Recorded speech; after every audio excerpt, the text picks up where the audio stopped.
that give us the opportunity to be here tonight for this distinguished lecture by Professor Esposito, which is a person that is not that we that's already known in the field of political Islam and democracy, and we are happy to have him today. So on behalf of ABIM, my name is Adli Zakwan Zairakitnaini. I'm the Executive Committee of Information of Central ABIM, and we are happy that all of you can attend tonight, and we will try to make it short and brief, and to have more session for you to give your Q&A or question and answers. So without further ado, if I may invite Professor to be on the stage for us to begin our session.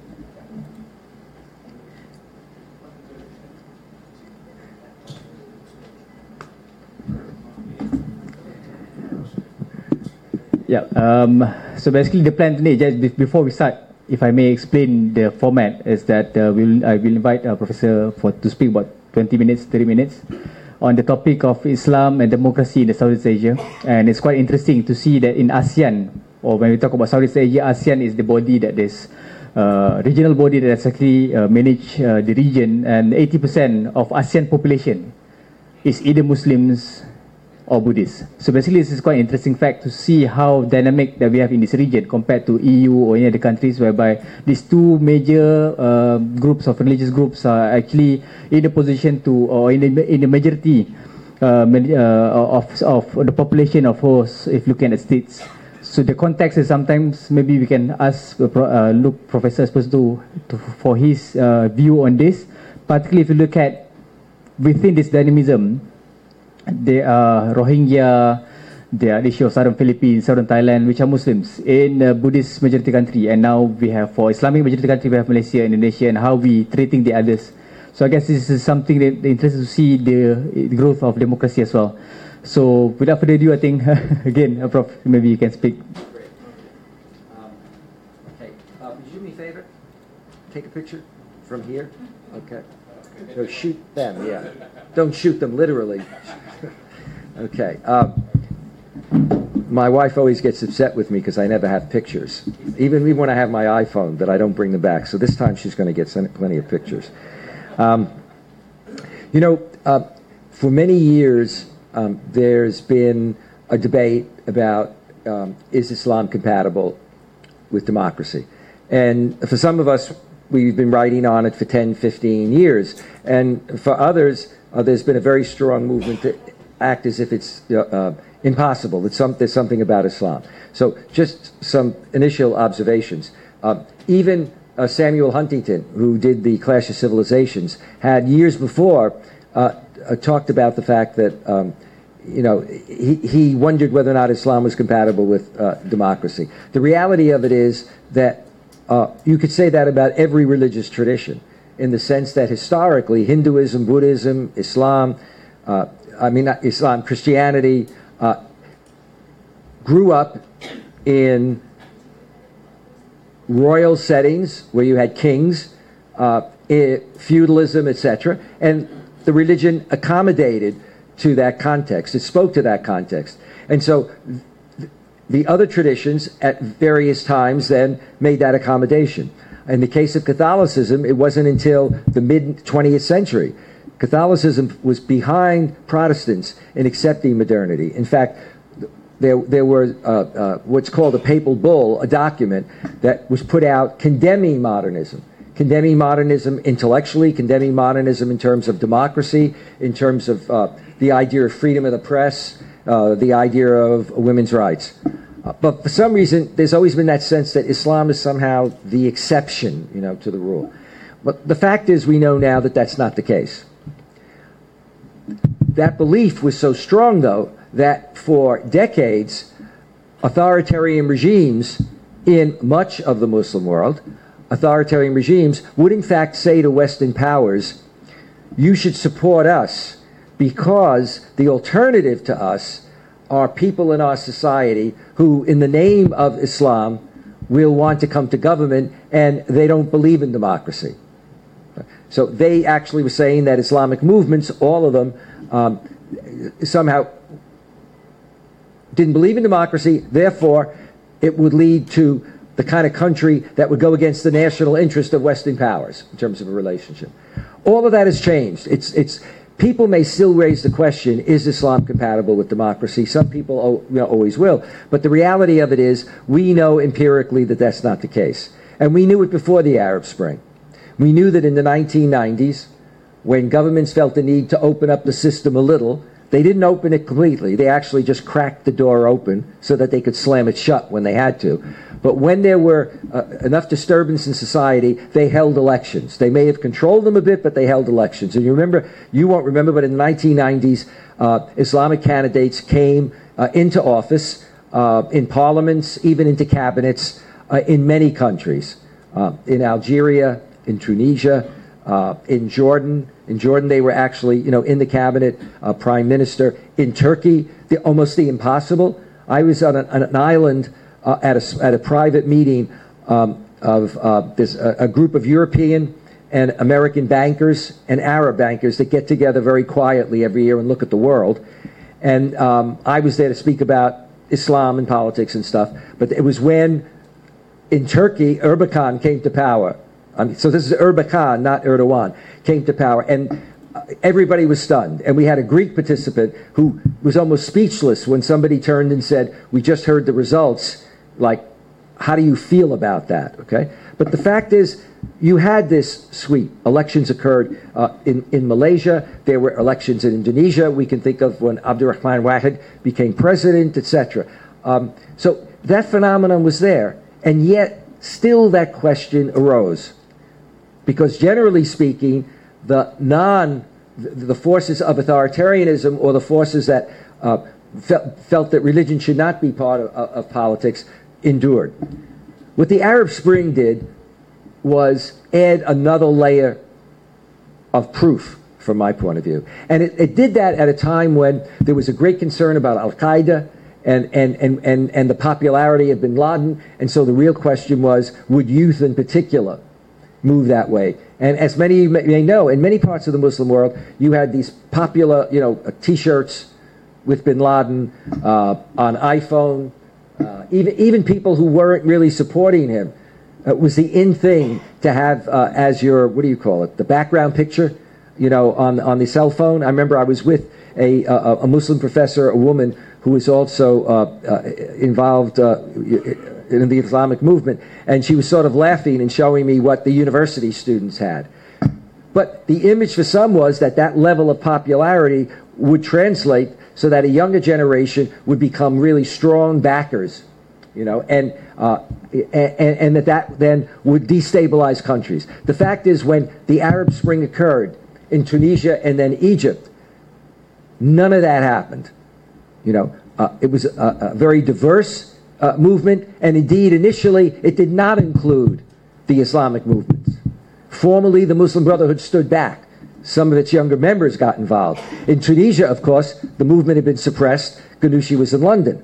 Okay, so the reality of it was that you did see, as it were, a wave of democratization, and you saw it diverse groups, including Islamists, but including a lot of other people. And indeed, when elections came, what seemed impossible occurred. To start with Tunisia, that seemed almost totally impossible. Ghanouchi had been out of the country for more than 20 years. Ben Ali had complete control. People who went there, even people in government, would talk about the fact that it seemed invisible, which meant that a lot of people just didn't either left the movement or just went underground. I mean, underground meaning just became invisible. They didn't discuss the topic. When Ghanouchi came back, what stunned people was that he came out of nowhere and then won. A similar thing happened in Egypt, although there's a real difference between the Ikhwan and Ennahda. But in Egypt also, the Brotherhood had always been controlled. They could run for office, but they were only allowed to, they knew how many seats they could run, and that if they exceeded, Mubarak would crack down. And Mubarak would often, 6 months before, arrest the most popular, younger Brotherhood people 6 months before an election. And yet when they had the elections, they won. Now, there were many reasons for that. But what was shared in common was that for many people, and this doesn't get said too often, we privilege other words when we talk about why it happened. But the popular term used among many who did take to the streets of all kinds of background was that it was the dignity revolution. It was about their dignity.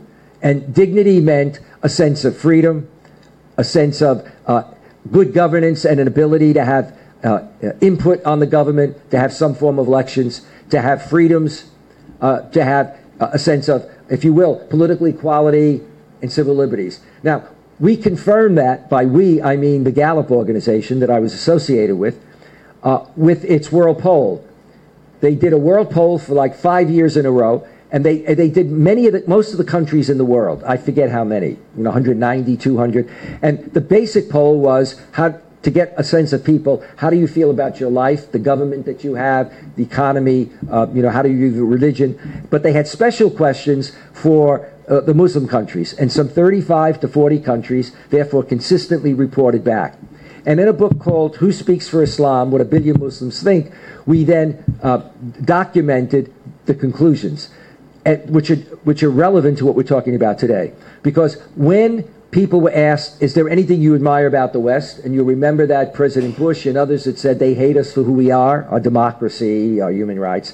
In fact, a majority of Muslims said they admired the West for its democracy, its freedoms, its laws, its economy. This is before we had the problems of 8 years ago, and its technology. And in fact, that they wanted some of those and would even welcome the West's support. But what they also said was that they didn't believe that the West would promote democracy in the Muslim world, and that if there were a chance for elections, they didn't believe that the West, although it said it believed in democratization and self-determination, would in fact allow this to unfold. Some of that was confirmed, what I just said to you that's in the polls, when after the Arab Spring, we held a conference in Turkey with a Turkish think tank. And we invited Ghanouchi and Ennahda and all the movements from Tunisia, not all, but Syria, Libya, and Jordan. And we found that there was a lot of discussion and give and take, and people agreed and disagreed. But what everybody agreed on were 2 points of concern, which came up multiple times. One, they were concerned about the fact, as one person said, that when you had the revolution in France, the revolution in the United States, the revolution in Russia, the winners won, the losers were killed, put in prison, or left the country. But that in their case, in Egypt and in Tunisia, the military was still there, appointed by, the previous ruler, the police, security forces, the judges, the legal system, that all of that remained in control. And that's why I always said, when it came to Morsi and Morsi being overthrown, or what Morsi did, or even mistakes that he made, it was made in the context in which Morsi had a presidency, but he didn't have a government. You can't have a government when you don't control the most critical instruments, and you could see it when they moved to have elections. The judges threw it out. When they wanted to do X, the military threw it out. All right, so what do we then see? Over time, the movement in Tunisia stays in, is in power, but the model that Ghanouchi used was that the overall importance was the nation. And so in the name of national unity, they pulled out and pulled back from the cabinet, etc.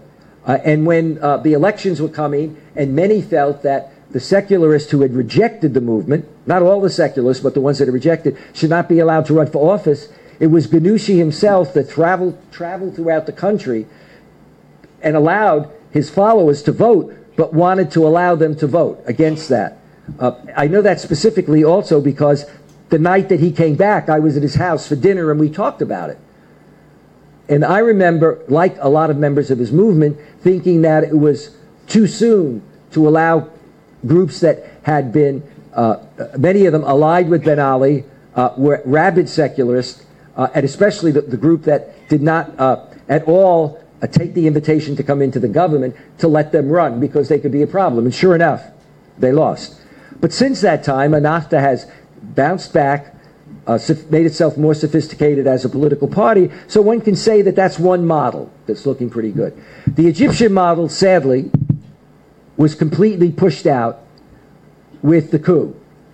And there you had a situation where, yes, there were large numbers of people who took to the streets and were discontented. But what it demonstrated was that where you have authoritarian governments, when there's change, the population does not have experience with the values and the culture of democracy. And so their reaction in terms of how power is used is to basically say, if I come into power, then I'm going to put you aside.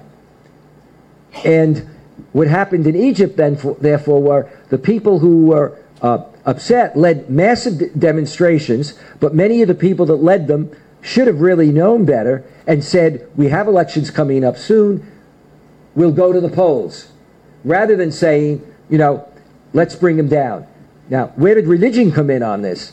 When Sisi was on the stage, there were only a few people with him. I forget now, 5 or 6, but it included the Pope of the Coptic Church and the senior Muslim leader, the Grand Mufti. So there you saw religion being pulled into it in a different kind of way. And even after it, some of the senior leaders, some who were seen as very progressive, continued to be very rabid, very tough, and even supported the government with its use of force and even its suppression, you know, of the Brotherhood. Now, how did Western countries respond? Because Western countries affect the economy of many countries, of developing countries. Western countries, as you'll remember, in general, the U.S. and the European Union, it moved very slowly because they never expected it and they didn't know how to react, and they themselves did not have a policy for accepting it.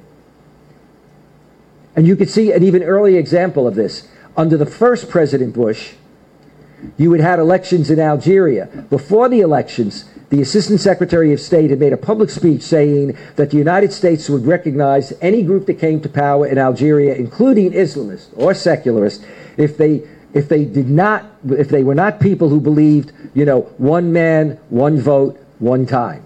Okay. Yet, when they had to test that policy out with what happened with the military coup in Algeria, the American government remained silent. I must say that years later, Mr. Georgetown, in a situation, questioned that decision that they made, especially in light of the more than 100,000 people that died and the greater radicalization. But in terms of the reaction to the Arab Spring, what we saw is at a certain point in the beginning was that you'd have the president, let's say, and the Secretary of State. One of them would say, Mubarak has been a long ally and a trusted ally. At the same time, the other would say, we respect the right of the people, you know, to have the ability to protest and to have a say in the transition. But when the coup occurred, there was initial silence. The Americans knew it was coming. And then, basically, there was ultimately acceptance of it. In the short term, the acceptance occurred because the President of the United States, Mr. Obama, who had made some very impressive speeches, from his Cairo speech to his speech in Turkey and other places, refused to call it a coup.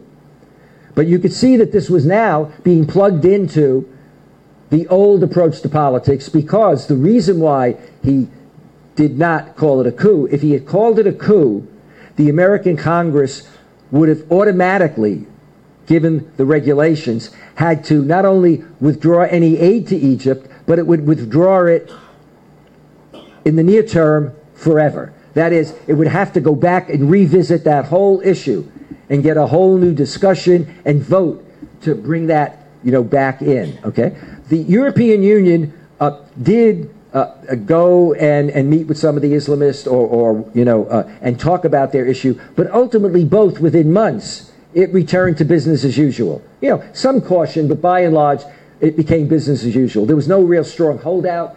There was really no strong penalizing.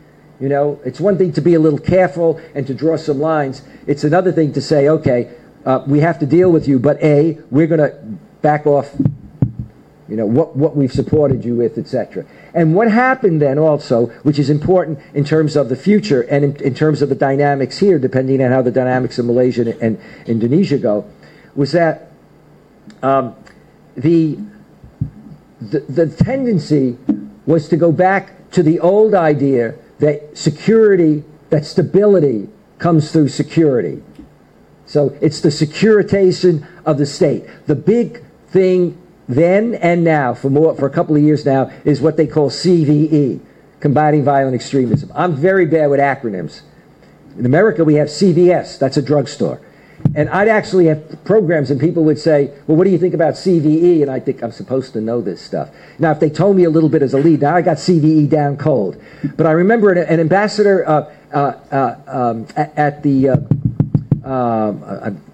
I'm exhausted from all these lecturing, the UN, right? An ambassador at the UN came to see me, and he was very concerned about wanting to get back to deal and talk about Palestine. And he said it's impossible.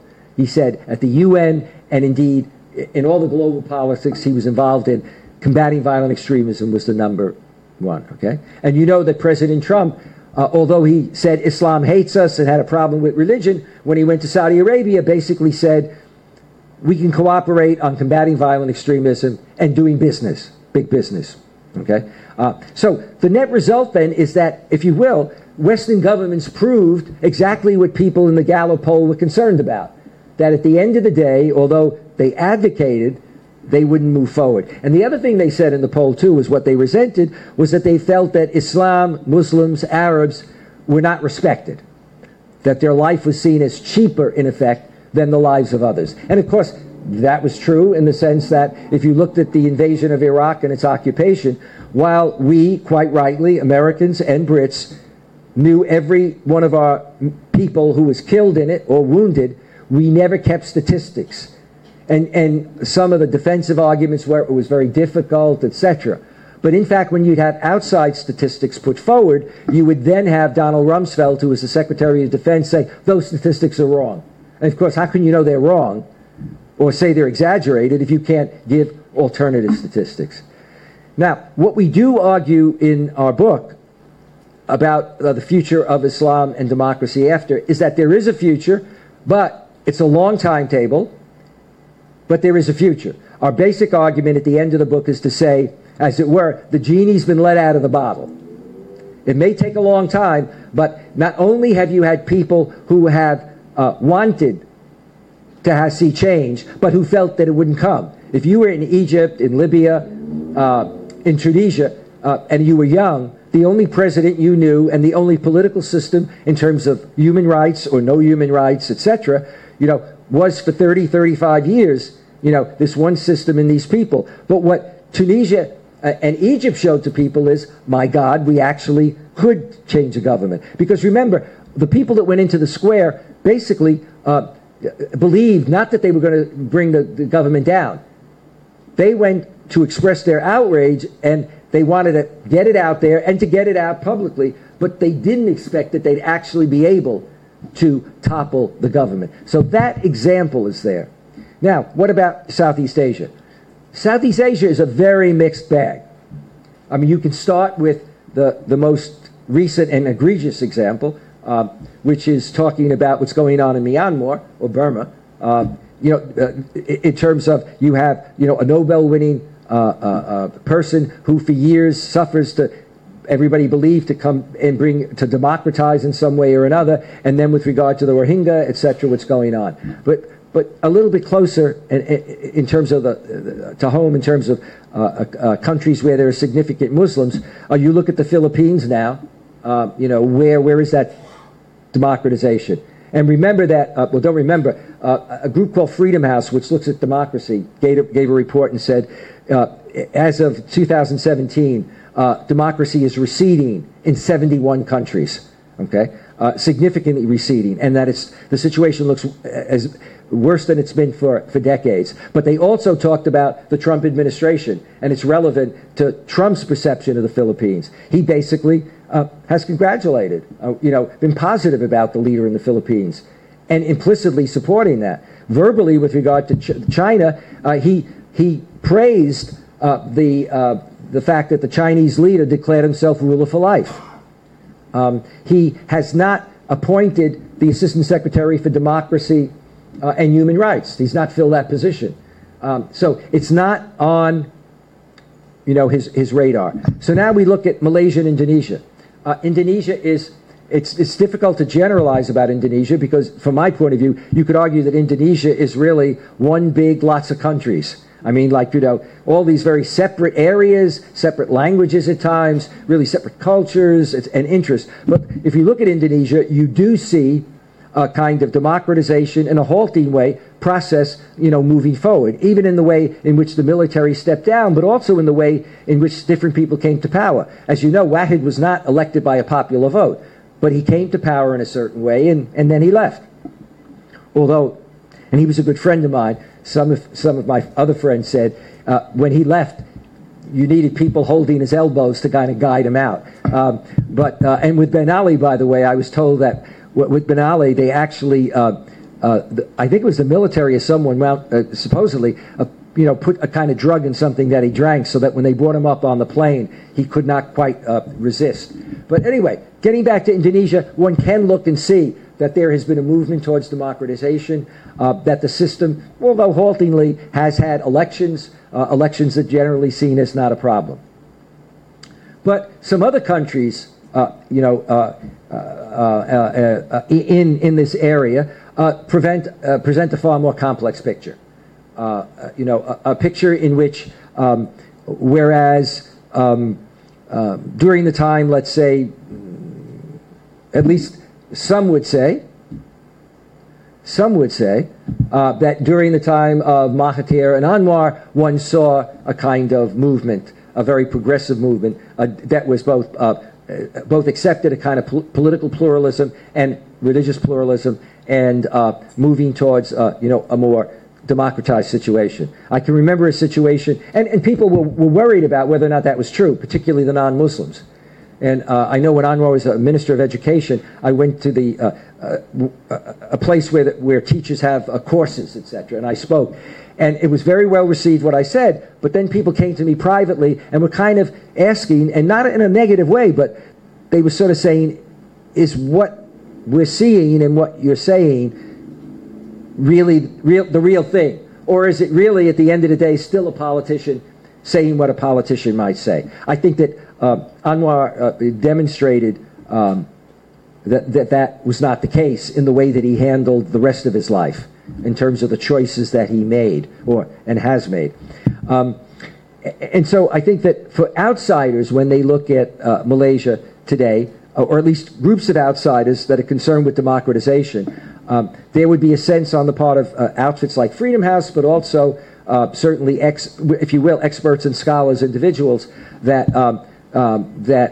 it's not very clear about the path. That in fact, in some areas, there seems to be a backsliding, that at times issues of ethnicity and religion can actually be used and manipulated in politics. Now, my final point is this: when we look, it's not only that democracy is out, but the real thing that we have to realize is that there has to be a model change. There's some indication of it in a place like Indonesia, in a place like Senegal, and we can talk about some other places. But two things have to be kept in mind. Democracy is a sloppy process. Many revolutions fail, number one, and even those that attempt to put in a democracy, and the successful ones have been sloppy.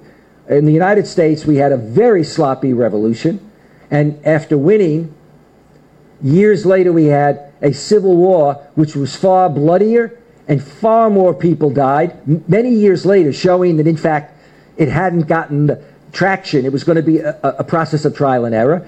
And in fact, some of the most basic things in the Declaration of Independence took into the 20th century to realize that all people are created equal. That women's rights, the rights of black people, the end of slavery, etc. And we struggle with that in our country now. We have had, as in Europe, a swing to the far right. And that's important when you talk about democratization, because what I'm saying is that even the model in Western countries is being challenged on the right. And it's being challenged even more so. In Europe, it's being challenged in the Netherlands, etc., but they've come in second, but second is still important. Things go wrong, they come in first, the far right, which tends to be anti-immigrant and anti-Muslim. In America, they've actually come to power. That is, we have a president that said Islam hates us. And that when asked if he qualified that in terms of Muslim extremism, he stuck to the statement, and when asked, is it a lot, or many, he said, lots of them, lots of them. We have a president that when he was a candidate talked about immigration issue, ultimately Muslim ban, talked about the possibility that it might even be necessary to monitor mosques, and there was talk about whether or not one would talk about registration of Muslims. We have members of the cabinet and of the administration who have a track record before coming into government of being very close to groups like Act for America and others, which are Islamophobic outfits. And so some of these members have spoken at their conferences, has even accepted awards from them. And one of them, for example, who was the first guy who was National Security Council, General Flynn, had actually been on the board of directors. My final comment then is that what we should be thinking about and looking for is a model that's out there but still needs to be developed. And that is a model of multiple modernities. There is no single model of modernity. The idea before was the model is the only model that we quote had globally, which was the model that came out of the West. And so people just felt that it meant that there had to be a very strong Westernization and secularization of society. Now, we know from our polls that majorities of Muslims want democratization and freedoms, but they also want Sharia to be part of their life, seeing it as a moral compass. What they mean varies among the very people that put that in. Do they mean classical Islamic law? Or do they mean maqasid Sharia? Or do they mean taking classical Islamic law and saying much of it is still relevant, but a lot of it was speaking to a context, a political and social context that's changed, and we need to change it? We don't know. The multiple modernities means that we no longer can say that you have to be genetically Western at the end of the process. It's saying that even in Muslim countries, there will be diverse forms that one could have. You could have a constitutional monarchy versus an elective parliamentary government. So I will end there, and we can take some questions and answers, and then I have to head back to the hotel so that I have energy for tomorrow morning. I have to get up at 6 tomorrow morning and do a lot of talking. Okay, so anybody have a question? If you want to disagree, it's okay. I'm at an age where I really disagree with you, so I don't care. Yes, in the back. Oh, I can sit and, okay. Oh, great, thank you. I run 6 miles a day. I'm sitting here.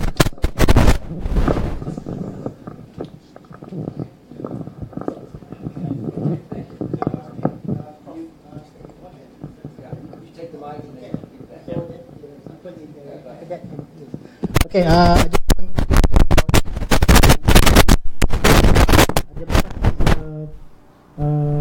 experimental. Okay, but what is your opinion on the China influence in democracy, especially in the country that's still like Malaysia or Indonesia, still developing, but Chinese influence that they might co-optate that to be modern, we don't need to become a democratic country. We can be like China, one state party. What is your opinion? I think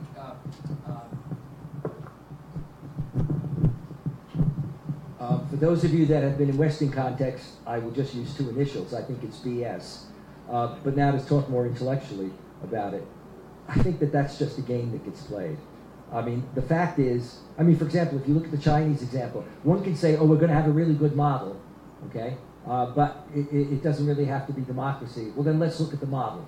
So the model is that somehow a viable country can be declared where there is full equality, full human rights, etc., when in fact you have a ruler for life who sort of has absolute rule.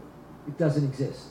And I know for a fact, for example, in China, under the current leader, and I've been there a number of times invited to speak, and it just, I'm not just talking about him, other Chinese rulers. The fact is that the policy on, for example, dealing with religion and religious minorities. Look at the policy before he declared himself. What was his policy towards Muslims, towards the Muslims in Western China? So I'm not saying, by the way, when I say democratization, often you avoid the word democracy because I'm not saying democracy is seen as simply a Western model. To me, the democratization means elective government, that the people get to have a say in who their leaders are. It means good governance, that the people have an ability to judge whether there's good governance or not, and then have a say on what's going to happen. It means human rights for everybody. It means equality for citizens, regardless of their ethnic or their religious, group. And then the models can be states. I could see, this is controversial. Some of my colleagues disagree with me. I could see states where the state declares that the state religion is religion. The state religion is a particular religion, but where they also have freedom of religion for others. But that the state says the majority of our population is this, and and that affects our culture. And so, we are a Muslim nation, a Christian nation, but if it's a modern nation, then it's got to be where everybody has all the other goodies, as it were, the equality, the freedoms, that everyone has it.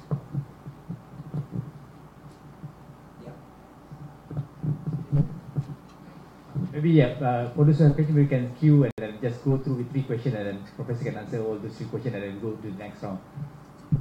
Okay, thank you, Prof. Actually, I got 2 questions. First, with regards to the compatibility between Islam and democracy. Is it a matter of religion or it is a matter of the culture of the Arabs? For example, for instance, if you see in the Arab countries or Arab world, geographically, or their way of life, their culture, seems democracy impossible. What is to promise us the stability in the Arab countries? So that's the first point. And secondly, your comment on certain quotes by certain professors. In order to protect democracy, you have to limit the democracy. For example, being afraid of democracy being hijacked by the Islamists, for example. So you have to limit the democracy in the Arab countries. Maybe we can take another one? Or? I'm not going to remember. Normally I like to do multiple, but I'm not going to remember. The first thing is, it's not, it is Arab culture, aspects of it, in terms of meaning more, a proximate experience, i.e. first of all, what the Arab world shared with many parts of the Muslim world, okay, was a time when basically imperial, okay, monarchies, then the colonial period, okay. But then when independence came, in many of the Arab countries, you had monarchies, okay. So that's the only government that was known. And it's not so much that it's culture that's prevailing, it's that that's the only thing that was known, and states have power. And therefore, you don't have that ability to respond. And the reason I put it this way is if you, again, go back to the 1990s, when people had a vote, they surprised their rulers. What scared Ben Ali was that when they had a vote, particularly in urban areas, there was a significant percentage. And why in Egypt? Why were they afraid? Remember when we talk about they opened up and had elections, the people that ran for office in some cases could not belong to a political party. The people that ran for office could not go on television. The people that ran for office could not, had to get an approval every time they wanted to speak publicly. The people that voted for these people often knew, since most of the people in the country were on the state, paid their salaries, teachers, etc., that it could affect them. In Indonesia, there was a time when the government made it easy for you to vote. So they gave color ballots, and they'd come right into the workplace, and you could walk up and put your color back in. But you put the color ballot in, and everybody could see the color. In terms of the second question was,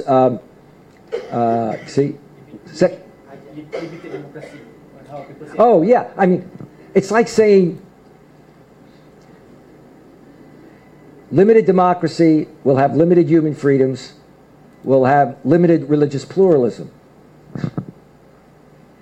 Again, we don't have to use the word democracy.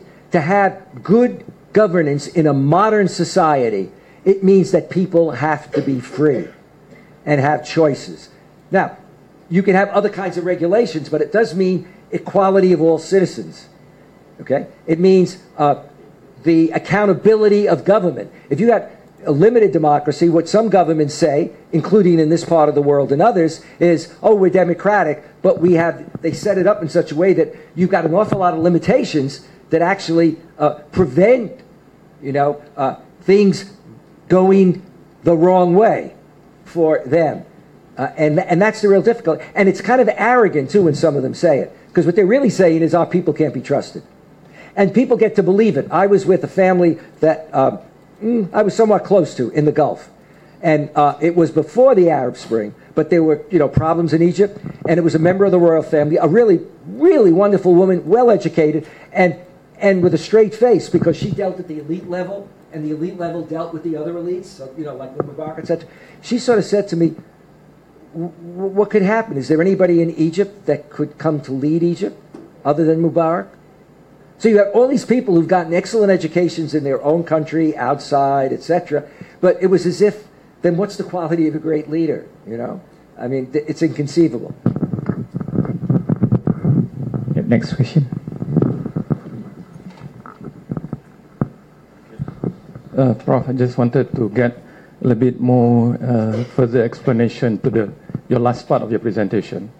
I think the model of a multiple modality, I mean, how much you realize, I guess you're aware that the different situation between the Middle East and what we have here, the complexity, I mean, you did mention it's not that straightforward, it's complexity. We are at the midst of a possible new government. I think but the struggle still goes on. The notion of how much capability intellectually and how much within the Muslim thinking capability to really create that model which you talk about. Because I think this will be the real challenge, because how much do we know our context, how much do we know the in-depth of our own knowledge about our own religion and our capacity to confront the contemporary world that we are facing at the moment. And I think that will be the true challenge, because we do have intellectuals coming from Middle East, graduating from Middle East. We have Malaysian Muslim intellectuals getting education from Europe, from Middle East, and all over. Thank you very much. First of all, I don't think intellectuals necessarily make for good governance.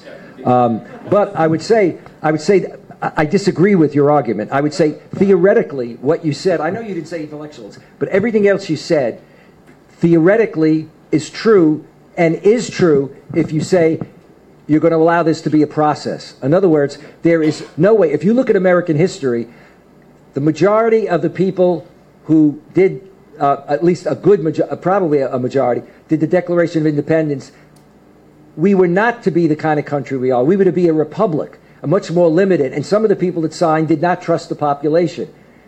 And indeed, in other words, even the people that advocated, equality, etc. In fact, many of them, in terms of defining it, were incapable. Well, I said democracy is a messy process. If you look at the U.S. or France, it took decades, if not longer, to actually work it through. So really, it's going to be messy. And I would probably say that if you went back and looked at the educational level in America, etc., in terms of the numbers of people versus the vast population, you'd see a real disparity.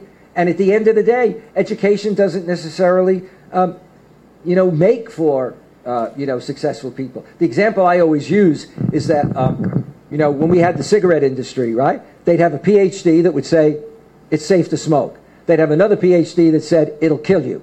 Now you move into environment issues, social policy, etc. We, at the level of the intellectuals, are the people that know. So I think it really is that out of that process of trial and error, it has to be a process that allows for failure, that has some safeguards in terms of, things not totally getting out of hand, but not one that in fact, if not careful, kind of implies that we can somehow identify who those elites are, and even if there are elites, what they would be like as leaders. And we can see that in a number of countries. There are things going on in countries where you see people who, and we've seen this in history, where you have people who seem to be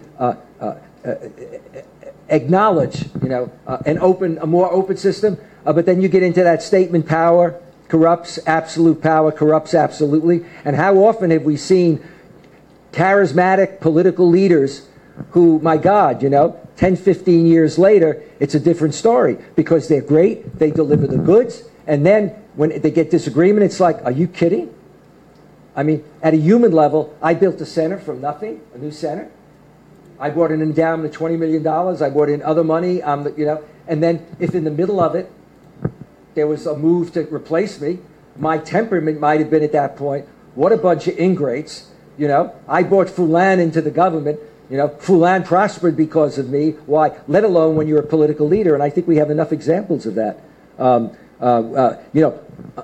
We have a situation today in the world that I would argue, if you look at heads of government, and if you look at the extent to which there are many heads of government that are swinging to the right, okay, and swinging away from democracy, and if you also look at the rise of the far right, okay. In Europe, it used to be easy. I would look at Europe and say, well, the difference between Europe is that you've got their mainstream party or parties, and then you have these far-right organizations, right? And then I say, well, we don't have that in our country, okay? Well, now in my country, as in Europe, the mainstream parties believe that in order to win, they have to go far-right. So, for example, right now, people are concerned that the Democrats might sweep. So now you have Republicans who are wearing a Trump hat when they go out, not only the mouth, but wearing a Trump hat, you see, against their candidate, and subscribing to the president, including some who don't agree with them. So, I mean, I think, and in fact, you just had a report today, if you read the newspapers, the Secretary of State would have failed getting approved in a Republican-dominated committee because some Republicans were going to vote against him and Democrats, and one Democrat, at the last minute, they said the president convinced them. Why? That Democrat is running in a situation in which the president won in that state and he could lose. So here he is. He basically goes against his party. So I think that we just have to keep that in mind, you know. And in a country like Malaysia, you've had waves back and forth, but you've got examples that show that you have leaders that have that kind of vision. And if you bring in those leaders or new leaders of a younger generation that also have that kind of vision, it shows that you do have, if you will, a dynamic nucleus that you could build off. We got time, I think, for 3 quick questions, and then I better go. How long will it take for me to get back to the hotel? 50 minutes. Yeah, I know, but inshallah, half hour.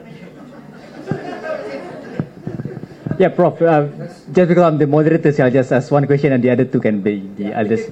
We can be very Catholic about this. We'll have 3 questions. Very Trinity. Yeah. So basically, the first one is, I mean, the only question I have is Moses Naim, his book, The End of Power, basically talks about that, on how the minority are in power in terms of democracy, where there's no more, where power cannot be consolidated by one party. This is happening with the far right, even in Malaysia. So what is your take? The direction of democracy, is it now led by minorities instead of majority? Particularly if you look at the numbers of people coming on vote and those people are, taking these voices. I mean, I think it's no doubt about the following, and that is in the Netherlands, in France, in Germany, in a number of countries, the mainstream people play to the far right. They see the far right as the opposition, and they will criticize them, but there will be aspects of their policy, because they know that's a constituency they have to bring in. Even if you look at the American elections, you had, for example, both Trump and Bernie Anderson were actually speaking to a fairly common group of people with a different kind of set of solutions, right? But, Trump managed to hold his own against mainstream Republicans. That did not happen in the Democratic Party. Clinton did not bring in that part of Bernie Anderson and saw it as too dangerous and remained too stable in the situation. And I think it's certainly, I mean, the extent to which, for example, I was there when Tony Blair had a conference at the end of his government, okay? And he invited us, mainly a lot of people from the Muslim world and also from within, but also had some other people. The next 2 people who were going to be prime minister, as it turned out, Brown and then the guy after him, when they got up and spoke and talked about domestic Muslims, when they got to it, one of them actually used the word that, our domestic Muslims have to become sort of like more British. And he said, they have to be, more honor their host country. Now you're implying that they're not really full citizens host country. And one of the guys there was, I think his parents were from India. And he was really spitting. I mean, he was upset because he had been brought into the Foreign Office, okay? And his grandparent had come like at the end of the 19th century. And the other person who was upset was a woman named Sarah Joseph, who was a convert to Islam, had a major publication on the Muslim world that even non-Muslims bought. And so here you had this person saying, I'm out. So I really do think that what I see is that in the world, the right is pushing. And where you can see where there's a sense that the right is the way to go is that in countries like Poland, Czechoslovakia, and more recently in Hungary, where they have no significant Muslim population, where they have no significant migrant, that was yesterday I used the word maternity and migraine. Got both words wrong. Okay. Where they had no significant migrant population, they wound up using it politically to get votes. And after getting it in a country like Poland, in fact, the Polish leader has played both the Islamophobic card and the anti-Semitism card. You know, even though you would say he doesn't have, what he's really doing is saying is that I've got a population, I don't have a lot of those people, but I've got a population that the fear factor will work. That, you know, you got to be able to blame when things go wrong. So you can't just blame the West, let's say. You wind up blaming, you know, these groups that have too much influence in the world.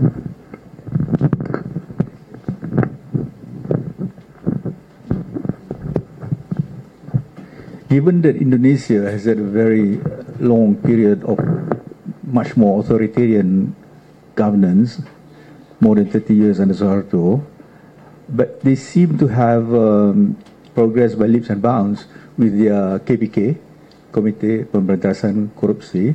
Even the chief has been indicted and so on. How do you see, from your analysis and your observation, the movement or the progress towards change between these two neighboring countries, Malaysia and Indonesia?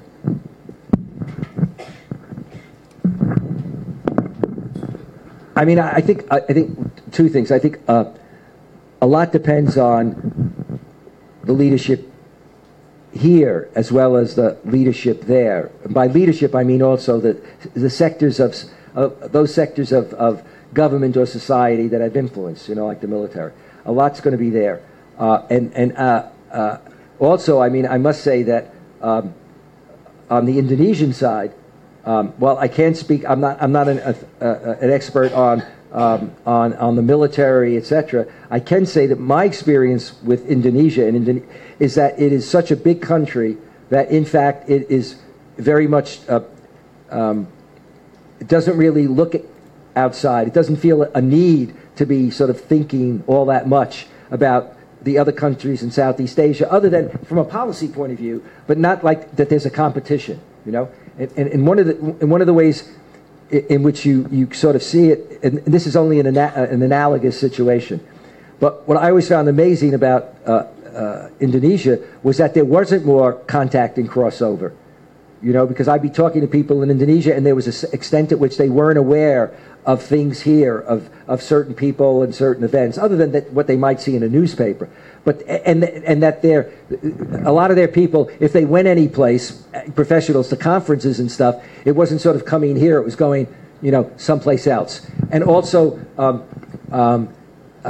in general, even many of the people who became political leaders, as well as intellectual leaders who studied in the West, most of them, with a few exceptions, would simply write in Bahasa for the Indonesian audience. I mean, because it was a big audience and that was the world, and they weren't really thinking about. One of the problems we had is the extent to which some of these people were really good thinkers that should have had an influence in the broader Muslim world, but there wasn't an interest. It runs a little bit the other way too. You know, in Arab culture, you know, for many Arabs, the only books you want to read are by Arabs and in Arabic. I remember, we won't be able to figure out the person. One of my former students, who's from South Asia, brilliant. Before he even came to Georgetown, he had degrees in you name it, and then became a government political science expert. But he got upset with some of his Muslim brothers and sisters in conversations, and so one day he said to them, "You know, the miracle of Islam, okay, we say is the Quran." He said, but there's a great miracle in Islam.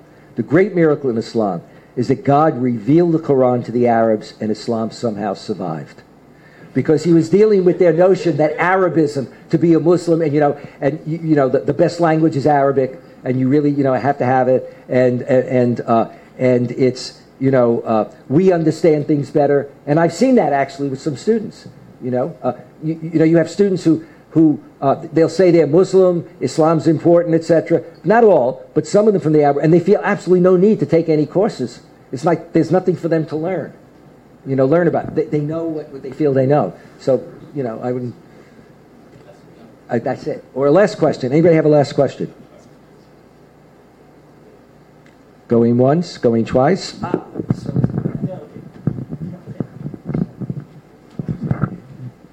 Prof, we meet again. I think my question is, what is needed in the context of future political Islam? As I'm seeing that the wider generation, especially the youth, are looking in a wider varieties of issues. They're talking about economy, cost of living, environment, as you said.